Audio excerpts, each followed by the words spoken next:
All right, what's up, guys? I got a huge one for you guys here today. This is going to be the entirety of the spoils that I got off of the weekend of Metal Threat Festival, which was a lot, man. I went over the top. I did way more than I really should have, but I'm not mad about it. I had it planned that I was going to do that this entire time, so I don't know, man. Let's just roll with it.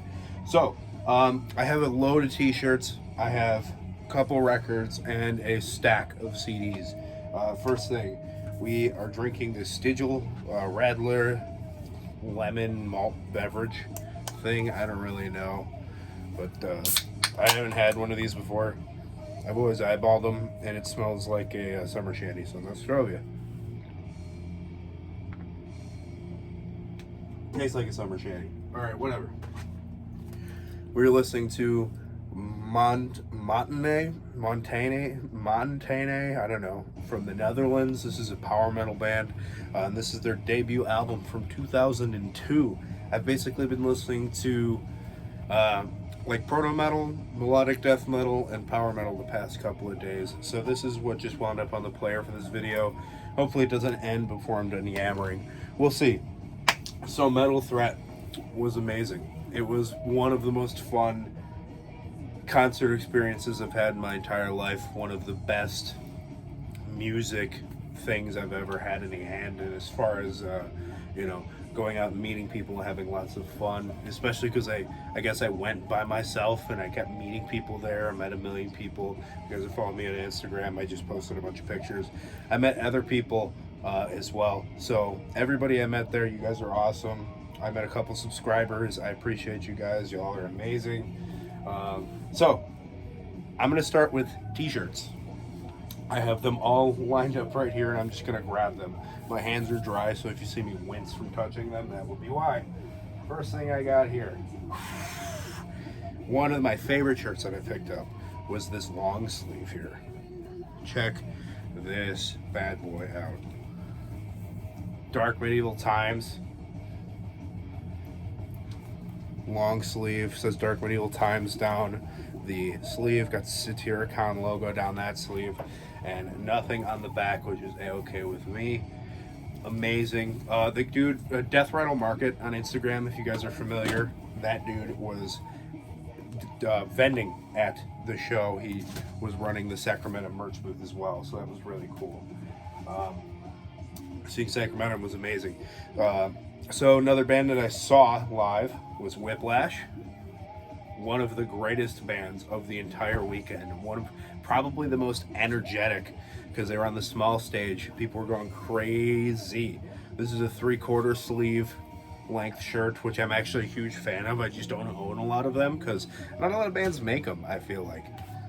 Next, had to get this one. Hell's Headbangers had a booth there as well. Cheap shirts. I got this one for 8 bones. Conquer War Called Supremacy t-shirt. Classic Canadian War Metal album. Amazing. More HHR pickups. This one fell out, so I'm just going to show it. Got the Tish. Long sleeve demo. Gotta love it, man. Brutally Mutilated is awesome. I actually almost got a hoodie of this, and then I saw this there, $15 for a long sleeve. How do you argue with it? Next, another pickup at the HHR booth. Deeds of Flash t-shirt. Had to get it. Needs some brutality. Nothing on the back. Great record. This is like, they were going to give me change, and I didn't want change, so I was just like, how about you just take that, and I'll just grab this for $5. Just a Shadow Kingdom Records t-shirt. Really, really cool. Random shirt to find for $5, and I figured, why not, right? Next, saw this band live for the first time, which is ridiculous because I've been going to shows in Chicago for years. Cyanide, Death Metal Maniacs t-shirt. Absolutely love this shirt. It's so cool. There's nothing more old school death metal looking than this shirt right here, and I absolutely adore it. Scored this guy for cheap, $10 on a random distro rack. Got a rat logo t-shirt because everybody needs a rat t-shirt. Next, Really love this shirt as well. Candlemas Epicus Dumicus Metallicus t-shirt with the red. Got the band photo on the back. I wanted this one. I didn't want the one that was just all white. I wanted the one with the red. So I paid $5 more than compared to the other one. Worth every penny. This is a really weird random score. At that same place I got the rat t-shirt, which is ironic.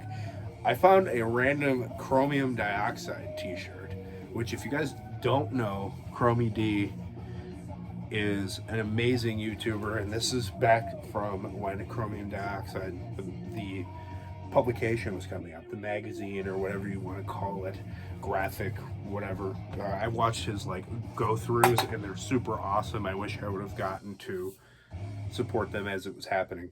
I was too young and I guess out of the loop at the time for it. Next, had to have it.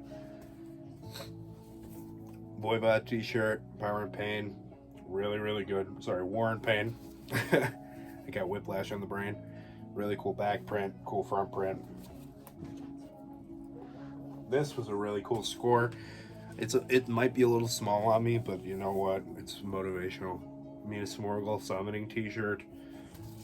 Had to have it. I couldn't leave without this friggin' thing, dude. Absolutely adore this record. And last t-shirt, another quick pickup at the Hell's Headbangers booth. I found this Girl School t-shirt. I figured this would be good fare to hack the sleeves off of. Really cool shirt though. You don't see a Girl School shirt very often. So next, I got LPs. I'm gonna start with the one of them first, obviously. So I went record shopping with Brian Arkham before we went to the show on Friday. We went to Disc Replay in Downers Grove, Illinois, which, if you're unfamiliar, is another suburb of Chicago, just like Lombard is, which is where Metal Threat Fest was. We're about 15-ish minutes from the venue. We went record shopping, and you'll see a big mess of those CDs. Brian's awesome. Go subscribe to his channel if you don't know Brian. The guy's awesome. We had tons of fun. I enjoyed the crap out of it. I'm sure we'll do it again. But we went to the record store, and I wasn't planning on buying vinyl. But I saw this guy sitting on the shelf, which is Crystal and Issa by Passage de Hiver. And I couldn't leave this behind. You don't see this on vinyl every day, especially in the wild. So this is a demo from Passage de Hiver from the year 2000. Let's get a better look at it. There we go. Sorry if my lighting's a bit crap. I've never filmed one of these videos at night since I moved into the new place. The printed inner. Hang on, let me get that boy out for y'all. Not a very exciting printed inner sleeve. A little bit of lyrics there and like the close-up of snow or something. So if you guys aren't familiar with this project, I have no idea how that could be the case. Oh, hang on. I think this might fold off. But yeah, it doesn't. I have no clue how you wouldn't be familiar with Passage de Hiver at this point, but you know, it's an absolutely amazing, somewhat ambient black metal project. Really, really well put together as far as I'm concerned. Ambient, I guess, is a word you could assign to this project. Nothing too interesting in there. Really nice heavy grain vinyl, but it's more of a like 3 riffs for a 12-minute song kind of band, and they somehow managed to keep it worth listening to, which I feel like in itself is a thing, dude. Like I feel like that's tough to do. That's not the easiest thing in the world, to make your sound that simple and make it interesting. And obviously there's a million bands that do that simple of a sound, but I absolutely don't think most bands do it all that well, comparatively speaking. But Passage de Hiver does a brilliant, brilliant job with it. Next, this LP I picked up at Metal Threat Fest. I looked at it day one. Second day I met a bunch of other people, but specifically Joe's Metal Man Cave was the dude I was hanging out with a lot of the time. And I told him that this was, or I showed him that this was there or something like that, or I mentioned it to him, and he's like, oh, dude, you gotta get that.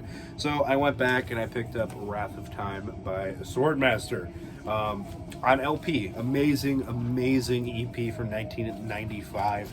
If you're unfamiliar with this band or project, This is John Nordvik's little brother's band, which I don't remember which dude he is on here, but this is classic old school Swedish black metal look. But you see right here, Full Moon. This is the first press from '95. So and it was still in shrink when I bought it. I literally took it off 5 minutes ago because I listened to it digitally a handful of times because I've been working a ton and haven't had time to sit around and spin records. So I listened to it digitally like over and over this week because it's amazing. But this particular release, this is the one and only vinyl press that I can really tell you about. Otherwise, I'm incorrect, and this is still the first press. $25 in the shrink. This was in shrink wrap for 3 years, longer than I've been breathing oxygen. So that's pretty amazing that I got to take that off. If you're unfamiliar with this, you've probably heard the intro song Wrath of Time, because that is the intro to Brain Smasher's channel, the riff that you hear. If you watch Brain Smasher, I'm sure, you know, comparatively speaking, he has a much larger channel than I. So I'm sure you all have watched him. So if you like that song, this is what it is.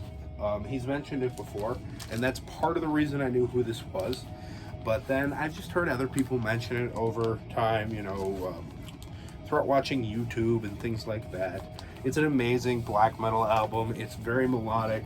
People try to say that Dissection and Winterland and you know, Sacramentum are melodic death metal bands, and I'm just like, are we hearing the same thing? I mean, I know I got hearing damage and all, but like, I don't know, man. This is amazing. If you want to call those black and death metal, it's way more on the black metal side of everything there. So amazing, amazing album. And also, check out that killer logo Swordmaster has. I absolutely love that. Really, really cool find. Really glad I picked that up, even though I wasn't intending to buy vinyl at all for the weekend. But, you know, I wound up doing it anyway. I need to stop grabbing that. That's an empty beer can. This is the good one.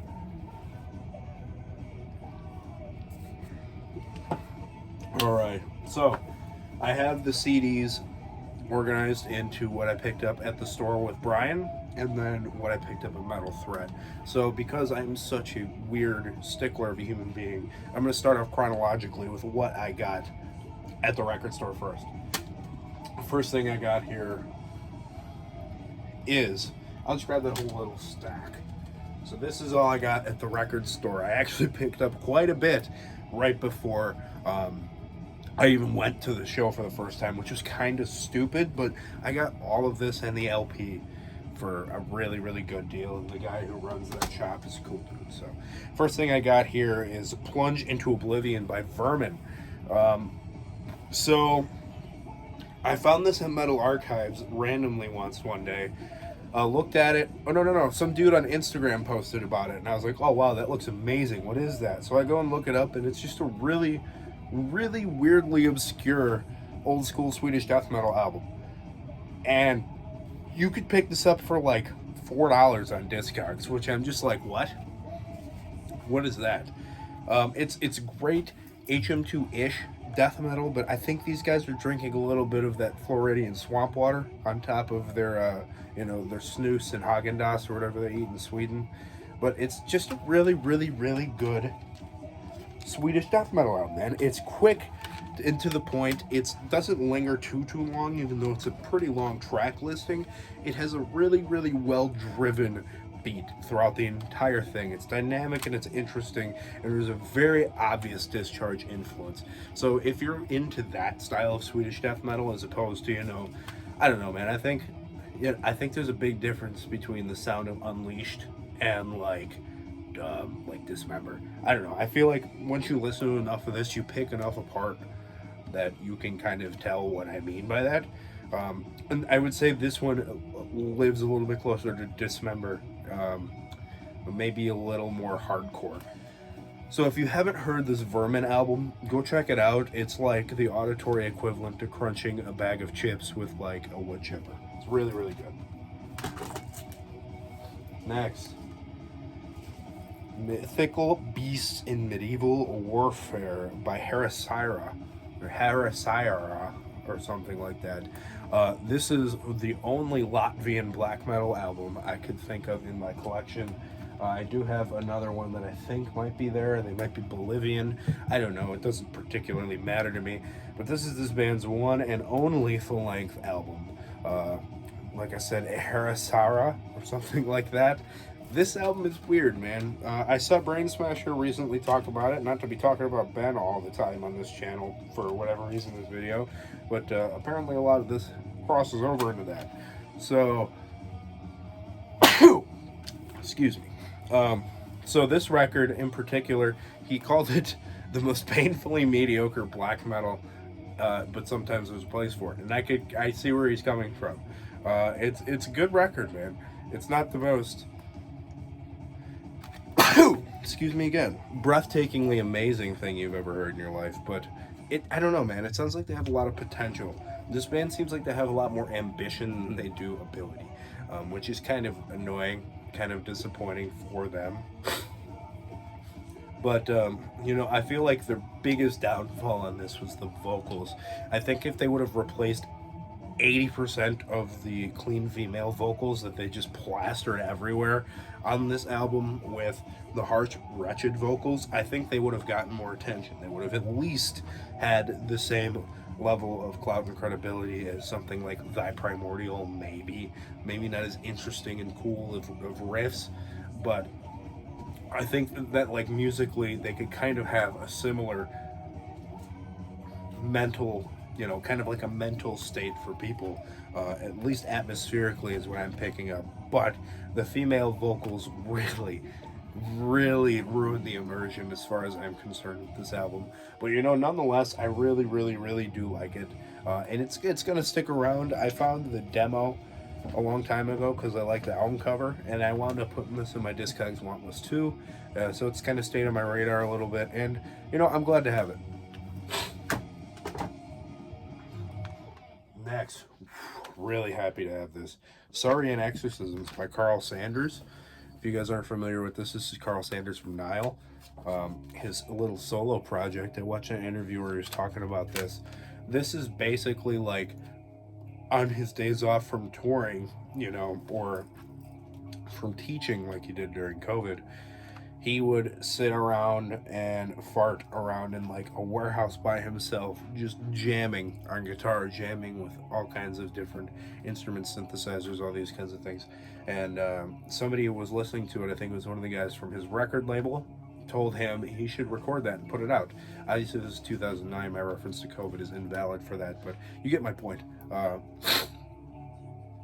So he recorded it and wound up putting it out, and it's amazing.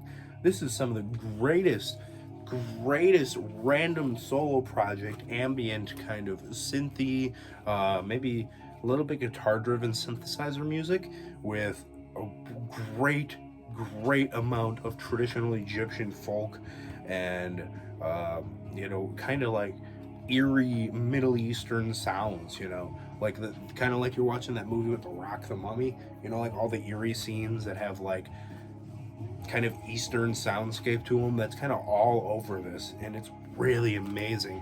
I was playing this with my wife in the car, and she was like, this is actually really cool. And usually, the stuff that I play for is like sticking sandpaper on a drill bit into her ear. So that was nice for a change to hear her say that. But it was really cool. If that sounds interesting to you, kind of Middle Eastern ambient ritual synth music, check out Carl Sanders. Where have I been putting these? Oh, I've been putting them back up here. Next, so I was standing next to Brian in the shop, and he was like, I was like, do you like this band?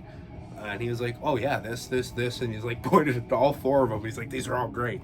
And I was like, what's the first one? So this is the debut Origin album, and he really convinced me to give this a shot. Here, hang on, the cat is going to knock all my stuff off. Okay. Anyway, so he convinced me to pick this up based off of the strength of his recommendation, and I'm honestly really glad I did. I've always said I don't like Origin. I've always thought it was boring, but this album I think just hit me at a really good time, because the first day of Metal Threat was the death metal day. It was the day all of your, all your death metal bands were playing. So it kind of put me in the mood for that, a little bit more of an openness to, something that I wouldn't find as exciting in the death metal genre on Friday. So on Saturday, I was driving back down there, and it's almost 2 hours one way to get to Metal Threat from my house, and I was commuting. So I put this guy on in this death metal mindset freshly from that night before, and it really hit me well. I really, really enjoyed this. This is really, really fun 2000s death metal. I wanted to say 2000s. Yeah, the year 2000 death metal. They have enough of that old school 90s still to them, but this is definitely a lot of that brutal stuff, but with like a spaciness to it. It's weird. It's very interesting. I used to think this band was terribly generic, but can you really be terribly generic if you were the one that started the generic? What came to be generic, I should say. There were bands that sounded like this already, but this is like one of the bands that spearheaded this whole tech brutal thing. Obviously, cryptopsies and suffocations, yes, prototypes, whatever. But this is that sound. When I hear technical, brutal death metal, this is what I think of. Minus like this and like Brain Drill, which I think Brain Drill is much more wanky than this, and Necrophagist, which is unlistenable. But this is a great record. I'm very glad to have it, and I look forward to checking out more and more Origin stuff. Now I need to find a way to get Decapitated, because I can't bring myself to care in the slightest. Next, Funeral Sorcery by Evil Feast. We're still in the stuff from the record store. This is a great Polish black metal album. I've just been wanting to get some Evil Feast into my collection for a good long while. I mean, it's just something that I feel like I've needed to do for however long.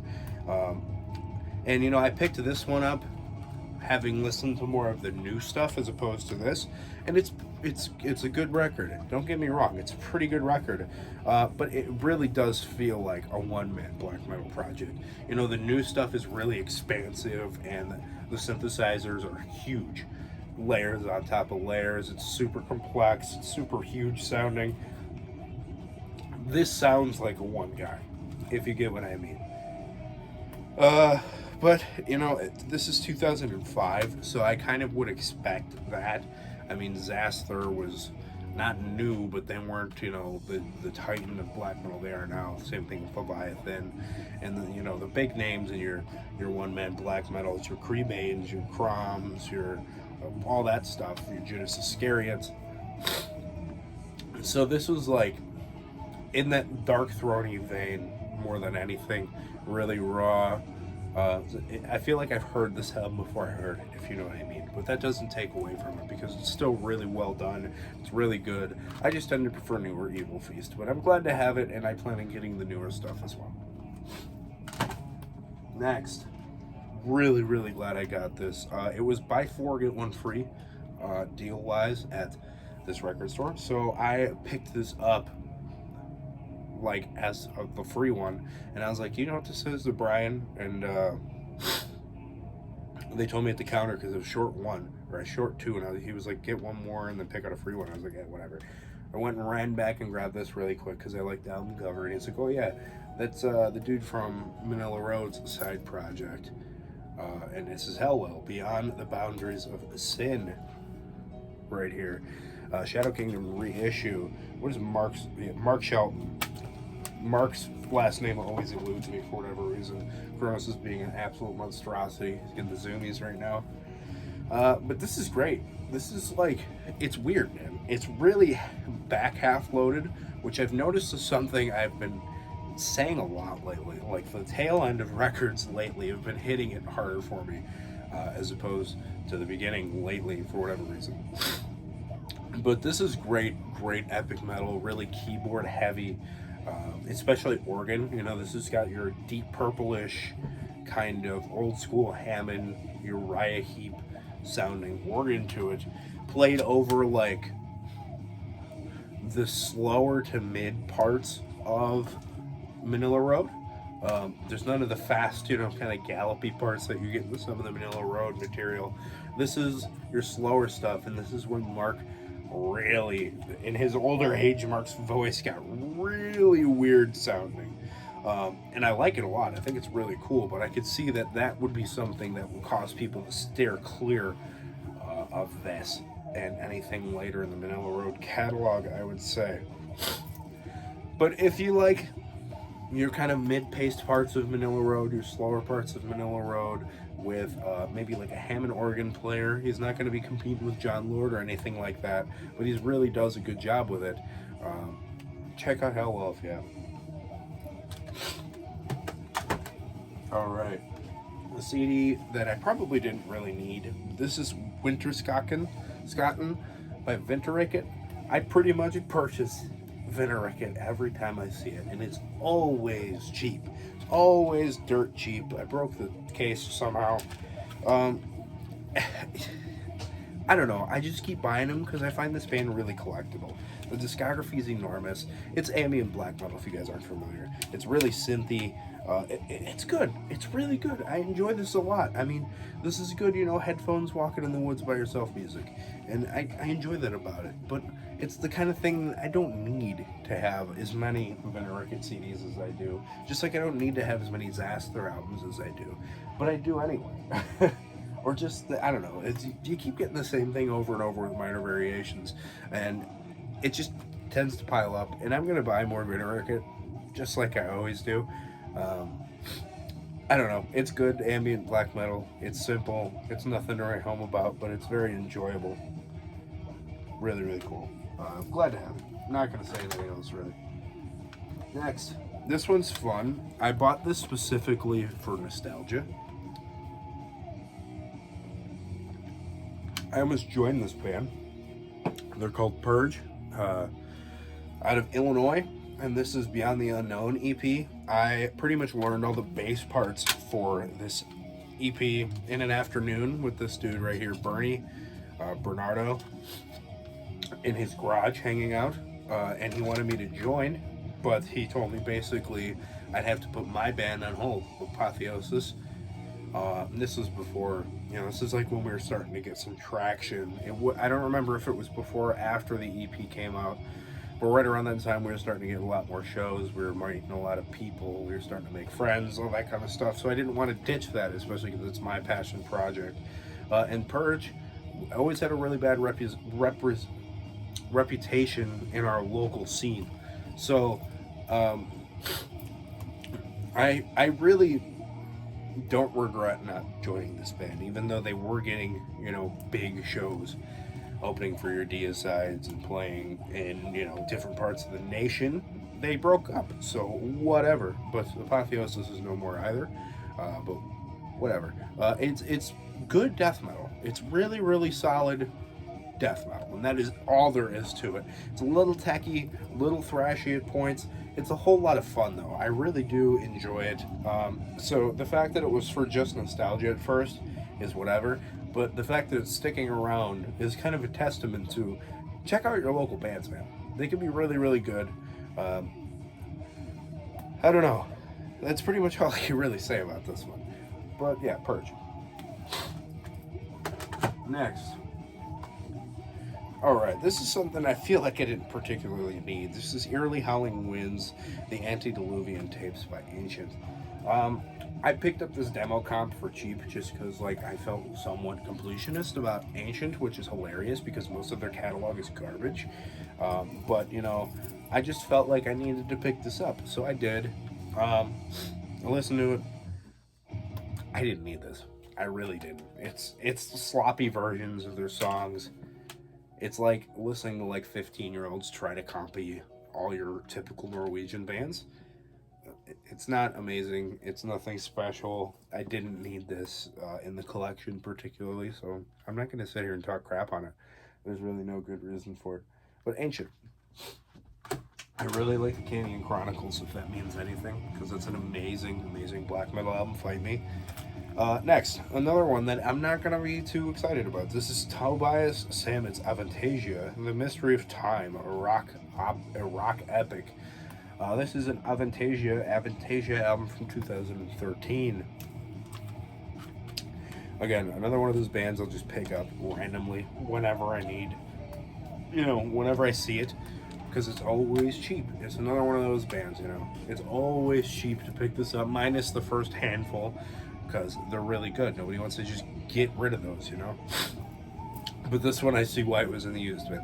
It's not amazing. It's kind of boring, but it is kind of cool that it has some really, really good musicians on here playing different characters and stuff like that. I mean, it's got Jolyn Turner, it's got Biff Buford, Michael Kiske, Ronnie Atkins, Eric Martin, Bob Catley, Cloudy Yang, Tobias Sammet, obviously. And then a bunch of musicians that I don't really recognize the names because I don't pay a ton of attention to musician names and random European power metal bands, as you might understand. But you know, for having such an all-star cast, this really fell flat. It kind of hits a little too hard on like the 80s glam rock, glam metal kind of meh, you know, snoozer stuff. And you know I like my sleazy crap. I mean, I showed you guys a Rat t-shirt 15 minutes ago. But, I don't know, man. It doesn't hit like I want it to. It sounds a little bit too much like Meatloaf and not enough like Halloween, as much as I hate to say it. Avantasia. Alright, we're down to the final stack. This is the goodies from my, you know, It Travels at Metal Threat. All this stuff was acquired. First thing, Millennium by Monstrosity, signed by the drummer, of which I forget the name for, or the name of. Not particularly important, but whatever. So I see this crap going for stupid cash on Discogs. I basically scanned the bar, put it into my Discogs, and I was like, $80 CD, $40 CD, whatever it was. I'm like, you're kidding me. I just got it signed by the drummer for 15 bucks. So if you want this album, or if you want an Imperial Doom t-shirt, or if you want the In Dark Purity on CD or any of the other Monstrosity, just go see them live. You'll find it. You could probably drive, you know, 500 miles and save enough money to not have to buy the stuff on CD from some grifter on the internet, that you could just make it worthwhile. And they're great live. They're really, really good live. The drummer's a little standoffish. If you go to meet him, be aware of that. Especially if you don't have a Sharpie on you and you have to go ask J-Dog to get you a Sharpie. So this dude can irritatingly wait for you so he can sign the CD. So it was really, really good. Good show. This album is absolutely dynamite. 1996 is the last album with Corpse Grinder on it. This is a classic. This is Floridian death metal to a T. Super, super good solos, man. The solos on this record are amazing. The solos live for Monstrosity are just absolute dynamite. And I'm over the moon that I actually own this. I just need to get Imperial Doom, and I might pick up some of the other Monstrosity material too. I don't know. It's kind of expensive, so. Alright, here's another one that I kind of didn't need, but I got anyway. This is a Mortem Slow Death with Oliver's Vargnat. So this is like a bootleg split that never really existed. That for whatever reason, Never Stop the Madness decided it needed to exist. So this is limited to 500 copies. This is number 301 out of 500 copies. This is a early Oliver demo, which is actually really, really good. So I guess it's worth owning for that. And this Mortem demo, I thought I knew this demo already, and I've heard it for sure. But the master that they took this from is rough, dude. The vocals sound terrible. I don't remember the vocals sounding like that, because if that was the case, and I found this back in, you know, when I was like, I don't know, when I was in college or when I was like 20 or something like that, which wasn't too long ago, I would have said absolutely not, and I would have remembered that. I do like the fact that it's the Pierre Olin, whatever, Dead cover on there. This apparently features Dead, Euronymous, and Hellhammer on here. I don't know if they had anything to do with Mortem or what. I don't really know how that works. And then here's the cover of the Oliver demo in there. But I didn't need the Mortem demo, but I'm glad to have it for the history and for the artwork. And the Oliver album is actually worth owning. Now to figure out where I'm going to put this on my shelf. In the Oliver or in the Mortem section. Next, two from one amazing death metal band. This is Cyanide, The Dying Truth, and Descent into Hell. Amazing. Got both of these bad boys on CDs. Got Mike and Scott to sign both of them. Mike signed them for me right at the booth. I found Scott later on. Didn't have a Sharpie again, which was my own fault. Now I know, henceforth, I have 3 Sharpies in my car, one in my paddle jacket at all times. So I was talking to Scott, and he was like, "Hey, find me tomorrow. I'll be here, not playing, and I'll be kind of drunk. It'll be a good time." So I found him, and he's like, he's like, "You actually did come and find me." So I got my signatures, yes. But this is words from the wise. Always keep a Sharpie on you at all times. And if you ever talk to those dudes in Cyanide, Scott's amazing. Mike is also amazing. But I talked to Scott more. The dude's hilarious. He literally talks to you like you've known each other for 20 years, and it's crazy. But these are amazing, amazing, amazing death metal albums. I absolutely adore them. Specifically, this one that has all of the stoner doom elements to it. Both of them do. That's kind of the Cyanide sound. There's tons of stoner doom sounding riffs. You know, it sounds kind of like Electric Wizard playing with Autopsy mixed together. So if you guys haven't heard that, not so psychedelic obviously, but like kind of the riff style. You get what I mean. You guys have heard this. If you haven't, absolute bone crushing down into powder beneath thy feet. Manila Road's Crystal Logic. There's nothing that needs to be said about the majesty of this album. How brilliant and how amazing can an album be? It's genuinely impressive. I was like following along track by track as it was going through. I was like, "Oh, this is the best song. Oh, this is the best song." As it goes, I did that the entire time. But I'm thinking my favorite song is either the Riddle Master or the Ram. I really like the Riddle Master. But the whole thing is amazing. This is seriously Dreams of Eschaton, brilliant. And then they decided, hey, let's put 500 tracks of really poorly recorded versions of the songs you've already heard. So let's do that. That's a good call. And then jack up the price so the CDs are $22. So that's kind of obnoxious. I kind of hate when people do that, when those kind of reissues happen. But you know, this is an amazing Manila Road record. You gotta have it. I kind of wish I would have skipped some of the stuff that I have in here and just bought more Manila Road records. But whatever, I will get them eventually. Next, Inbreeding the Anthrophagy by Deeds of Flesh. I showed you the t-shirt a minute ago. I've had Path of the Weakening for a good long while now, and I've digitally listened to this band on several occasions before I even obtained that. Specifically the album that is Corpse Grinder, and then like those dudes doing this coming out of like a black hole. This is a great brutal death metal album. This is like dark and dingy brutal death metal, but it's not gross sounding. This sounds,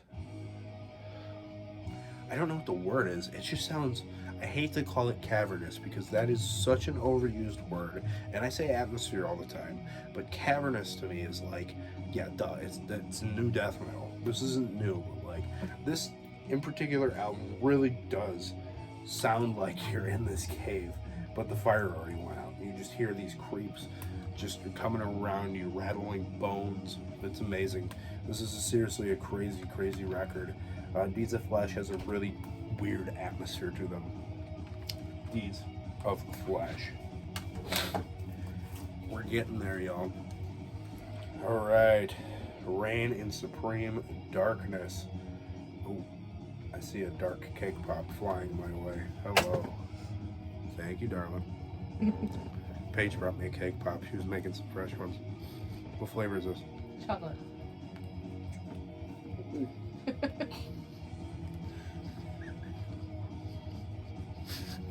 Thank Did you eat it whole?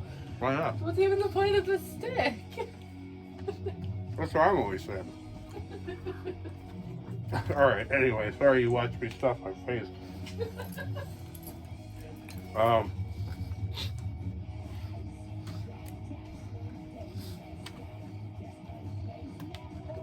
Vargrov, Reign in Supreme Darkness. You know, it's funny to talk about like the modern true cult black metal after I just stuffed my face with cake pop. Um, it's a weird contrast. We live in a weird world, man. This is amazing. This is like the spiritual successor to your Lambonic art and your really, really awesome early Emperor material. It makes perfect sense in that context, and it's so good. First off, the album cover fits that style like nothing else. It's absolutely amazing. The song composition's weaving and perfect. It goes in and out all the time, and it's just constantly amazing. Great band photo as well. The dude behind this project. I don't know which guy he is, Chaos or something, whatever. But if you guys haven't heard this Vargrov album, go listen to it. It's amazing. Next, Anthology by Mythic. This is a Pennsylvania-based death doom band that is all females, which who cares? But it's really good. At least the first EP is. The demos are whatever. The demos are here nor there for me. You know, a lot of people are like, oh, the demos are better. In this case, the EP is way better. You know, I would have pretty much bought this for that specific release. The first 3 songs, Lament Configuration, Winter Solstice, and Spawn of Apsu. It's really good. It's very enjoyable. It's huge, and it doesn't have the same like super trudgingly slow doom to it as you would get like a lot of the stuff that I've been listening to over the past year. This is a little bit more of your death metal, death doom. This is a little bit more your asphyx as opposed to your catatonia. It's really good. They use that photo, which I've seen on about 500 albums throughout my life. It's great. Check out Mythic if you haven't. I'm sure that you have. Next, Forward to Termination by Sacrifice. I've been needing this for however. I have the first one, which the name is escaping me right now, but I actually like it quite a bit more than this one. This is a good record, but this doesn't have the same feel. This is a little bit more of a straight up thrash record, as opposed to that first one felt a little bit more slayery and felt a little bit more first wave black metal. And this one feels like it's firmly planted in the thrash genre. This is one of the Shadow Kingdom reissues that came out in the past couple of years. It's really great though. Don't get me wrong when I say I like another one more than this. I mean, like that's comparing like the Legacy and the New Order and the Testament catalog. It's like not even close. But they're both cold. You're right? Comparing gold bricks, but this one's got a little bit more weight on the tail line. You get what I mean? Really great record. Really fun. Rifforama. Goofy album cover. I don't know how I feel about it. I like the color green on album covers, but I'm not particularly into the image, even though I kind of like this lizard guy. Anyway, Sacrifice. Alright, I've been meaning to get an actual copy of this debut Convulse record. I've had like a bootleg copy that the girl I went to prom with in high school made for me. For years and years, so I've just never gotten around to actually buying this. But this came with the Resuscitation of Evilness demo, which is, you know, this is a Sfart repress, and it's just exactly what you need in a collection, man. Gotta have all the finished death metal humanly possible in the collection. Groovy, brilliant, old school death metal to a T. Down to the last couple here. Stay in Finland. Goat Wound. I have Finnish Steel Storm and the new one, which is What Once Was Shall Be Again. They're great. This is where the folky Goat Wound started, and this is where it is now. And it's such a great thing to track. The last 4 Goat Moon albums, including this one, or 5 Goat Moon albums, have been stellar. I've liked every record he's put out. He has some really stupid ideas, but the guy writes killer killer tunes. I don't want to talk too much about it because I will be mentioning this on my end of the year list whenever that comes out, or whatever that's going to look like. But you know, like Breastfed by Reptiles is a graphic depiction. Things like that. Protector of the North. I like his embrace of some traditional metal into his music. I've noticed that's become a trend a little bit in black metal, a little bit more of the traditional metal and your atmospheric stuff. You know, like this band does it. Vampiric Blood did it. It's great. It's a really, really good record. Definitely check that out if you have not heard the new Go Loop. Got 2 left. All right. The Spectre Within by Fate's Warning. This is the second one from 1985, and it's everything you expect it to be if you guys haven't heard this. It's weird, it's quirky, and it's progressive traditional metal. It's a lot to digest, man. This band's a whole lot to digest. You know, this is something you got to listen to several times to really get it in your head as to what's really going on, why this part is there, and why everything there just sounds the way it does. But it's a really, really cool record. It's interesting. I'll spend more time picking it apart as the years go by. But it's a really, really good record. Oh, thank you. Did you turn it up? No, don't. It's going to be too loud. See, this is raw. I don't edit things, so you guys get all of this nonsense. And the last one, Brian Arkham just gave this to me because he's a legend. This is a band we saw there too. Promulgation of the Fall by Dead Congregation. We saw them live there. They flew all the way in from Greece for this. And I don't know if I'm quite sold yet. It's interesting, old school death metal, but it hasn't captured me quite yet. It reminds me a lot of your Incantations and your Deicides, which, you know, I've burnt myself out on such styles for the most part. But, you know, it's interesting. I'll give it some other tries at some point. But it'll be around. We'll see how it goes. But thanks again, Brian. I appreciate it. And thanks everybody I met at Metal Threat Fest. It was an absolute load and a half of fun.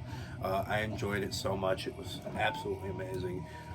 The subscribers, the other YouTubers, the musicians, the whatever, everybody, the random people you meet at the gas station, everything. It was just absolutely loads of fun. So I appreciate y'all for watching this ridiculous video. Got 2 more videos and then I am done, and I will be doing this enormous collection. So I'll see y'all later. Keep it greasy.